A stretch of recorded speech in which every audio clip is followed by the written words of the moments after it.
तो मैं आपको ये बता रहा था कि इंग्लिश बोलने के लिए आप कुछ ना करें, मेरी बात समझ रहे हैं। सीधे आप क्या करें, अपने हिंदी के शब्द को इंग्लिश के शब्द से रिप्लेस कर दें। सबसे आसान तरीका है, सीधे रिप्लेस कर दें। जैसे मैंने कहा तुम्हारे बारे में, सीधे अबाउट यू। मैंने कहा उसके बारे में, about him, about her, about that. मैंने कहा वहां के बारे में, अबाउट देयर।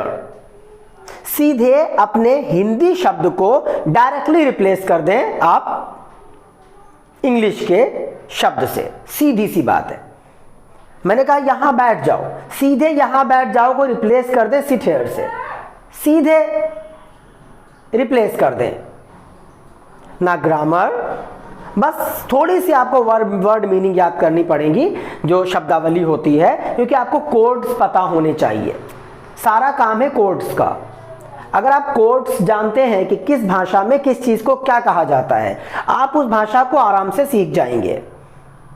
मेरी बात आप समझ रहे हैं। कुछ नहीं करना है, शुरुआती लेवल पे आपको सिर्फ कोड्स को रिप्लेस करना है।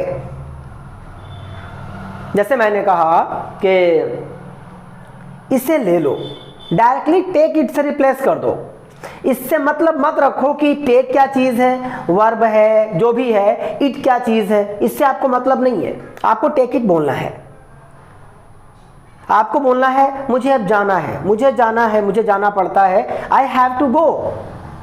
सीधे आई हैव टू गो। रट्टा ना मारे। आप जब अपनी भाषा में इस्तेमाल करेंगे शब्दों को, वाक्यों को, तो ऑटोमेटिक आपके जहन में आता चला जाएगा। Same as Hindi, same as Hindi. जैसा आप हिंदी सीख गए, आपको अलंकार, व्याकरण, समास से कोई मतलब नहीं है, आप डायरेक्ट बोल लेते हैं, सेम वैसे ही। कोई स्ट्रक्चर रट्टा ना लगाएं, डायरेक्टली अपने हिंदी के शब्दों को रिप्लेस कर दें इंग्लिश के शब्दों से।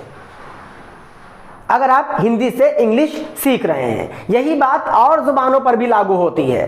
जैसे आपने प्रॉब्लम बोला, हिंदी में समस्या बोला, उर्दू में मुश्किल बोला, तो केवल कोड को रिप्लेस करना है, आपको भाषा आती चली जाएगी। शायद आप मेरी बात समझ रहे हैं।